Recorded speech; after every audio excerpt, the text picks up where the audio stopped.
नमस्कार, आप देख रहे हैं खबरें आज तक लाइव। मैं Vinod Kumar Gupta. Bharat, Canada, America, G20, Bharat के दोस्त और प्रतिद्वंदियों से संबंधित खबरों की बाढ़ के बीच हम जिस एक चीज को नजरअंदाज नहीं कर सकते, वह है आम भारतीय लोगों के रोजमर्रा का जीवन, जिन्हें अपने घर चलाने के लिए काम करना पड़ता है और जिनके पास ज्यादा पारिवारिक संपत्ति या सामाजिक मदद नहीं है। भारतीय रिजर्व बैंक का ताजा आंकड़ा हमें बताता है कि भारतीय परिवार बचत कम करता है और उधार ज्यादा लेता है। इसके कई कारण हो सकते हैं, लेकिन एक प्रमुख कारण अच्छी गुणवत्ता वाली नौकरियों की भारी कमी है, जो चिंतित करने वाली बात है। अच्छी गुणवत्ता वाली नौकरियों का मतलब वस्तुतः ऐसी नौकरियों से है जो मानक जीवन जीने के लिए पर्याप्त वेतन की पेशकश करते हों। इस मौके पर हम बार बार फेल हो जाते हैं, हमें अभी लंबा रास्ता तय करना है। अजीज प्रेमजी यूनिवर्सिटी की हालिया रिपोर्ट इस बारे में उपयोगी जानकारी प्रदान करती है कि रोजगार के मोर्चे पर हम अभी कहां हैं। State of working India 2023 report हमारे लिए कुछ अच्छी खबरें भी लेकर आई है कि जातिगत अलगाव कम हुआ है।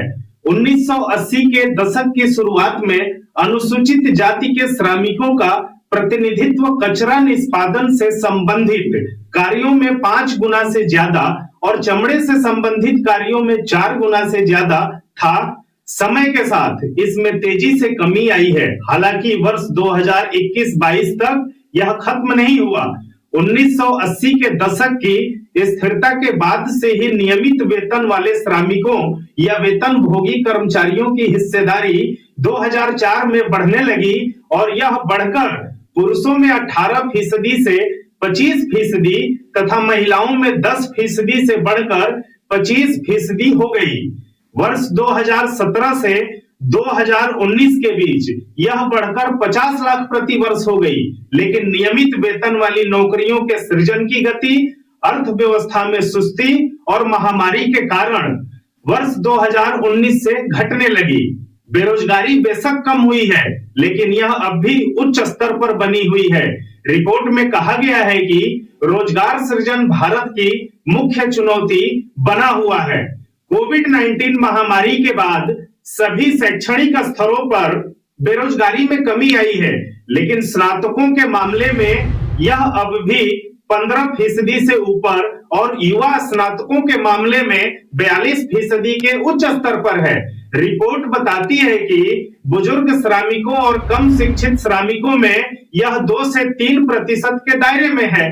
रिपोर्ट यह भी बताती है कि गिरावट या स्थिरता के बाद वर्ष 2004 से महिला रोजगार की दर वास्तव में बढ़ी है।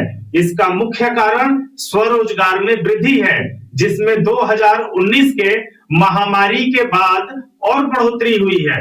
सबसे चिंताजनक बात यह है कि कम वेतन वाले व्यवसायों में महिलाओं और अनुसूचित जातियों का प्रतिनिधित्व अधिक है। अजीज प्रेमजी विश्वविद्यालय की रिपोर्ट हमें बताती है कि वर्ष 2017 से 2021 के बीच समग्र नियमित वेतन वाले रोजगार सृजन में मंदी की स्थिति थी, लेकिन सभी नियमित वेतन वाले कार्यों की हिस्सेदारी के रूप में औपचारिक नौकरियां, लिखित अनुबंध और लाभ के साथ 25% से बढ़कर 35% हो गई। वर्ष 2020-21 महामारी वर्ष में नियमित वेतन वाले रोजगार में 22 लाख की गिरावट आई, लेकिन यह परिवर्तन औपचारिक रोजगार में 30 लाख की वृद्धि, जबकि अर्ध व अनौपचारिक नियमित वाले रोजगार में लगभग 52 लाख के नुकसान को छिपाता है।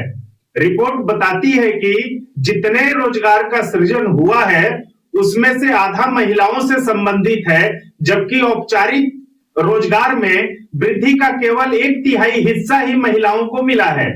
इसलिए स्पष्ट शब्दों में कहें तो इस अवधि में महिलाओं को औपचारिक रोजगार से हाथ धोना पड़ा है। इतना ही नहीं, संकट के कारण स्वरोजगार की तरफ उनका रुझान बढ़ा है।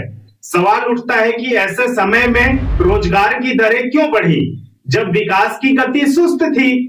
रिपोर्ट में दलील दी गई है कि यह स्वरोजगार बढ़ने के कारण हुआ, जिसकी तरफ संकट के दौरान लोगों का रुझान बढ़ा। इस रिपोर्ट में कामकाजी महिलाओं के संबंध में कुछ दिलचस्प भी बातें हैं। इसमें कहा गया है कि एक जिले में महिला स्नातकों का अनुपात घर से बाहर कार्यरत महिलाओं के अनुपात से सकारात्मक रूप से जुड़ा हुआ है। इसमें तर्क दिया गया है कि इसके दो सहज कारण हो सकते हैं। पहला यह कि जिन जिलों में महिला स्नातकों की हिस्सेदारी अपेक्षाकृत ज्यादा है, वहां महिलाओं की श्रम आपूर्ति अधिक होने की संभावना है।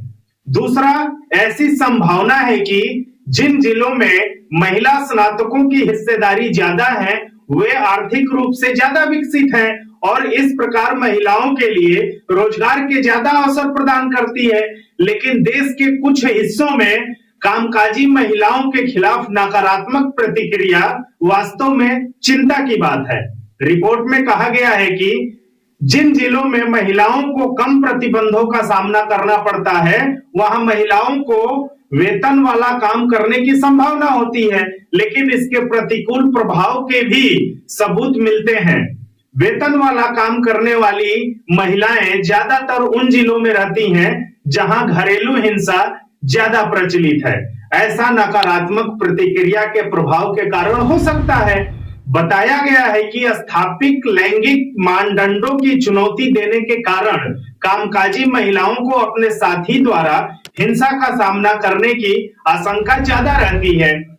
यह भारत के रोजगार परिदृश्य के लिए दुखद है और हमें देश की क्षमताओं और उपलब्धियों को स्वीकार करते हुए भी शांति और निष्पक्षता के साथ इस तथ्य का सामना करना चाहिए। भारत एक युवा राष्ट्र है। यहाँ की औसत आयु 28 वर्ष है। भारत के युवा पुरुषों एवं महिलाओं को वेतन वाले रोजगार की आवश्यकता है। उम्मीद करनी चाहिए कि मध्य प्रदेश, तेलंगाना, राजस्थान और छत्तीसगढ़ में होने वाले विधानसभा चुनाव में रोजगार चुनावी एजेंडे में सबसे ऊपर होगा। राजनीतिक दलों को इस पर बात करनी चाहिए कि वो इस मामले में क्या करने को तैयार हैं और नागरिकों को, अपने युवा देशवासियों, हमारे बेटे बेटियों, जिनका भविष्य देश का भविष्य है, उनके लिए रोजगार की वास्तविक समय सीमा निर्धारित करने के लिए सरकार पर जोर व दबाव डालना चाहिए। अभी के लिए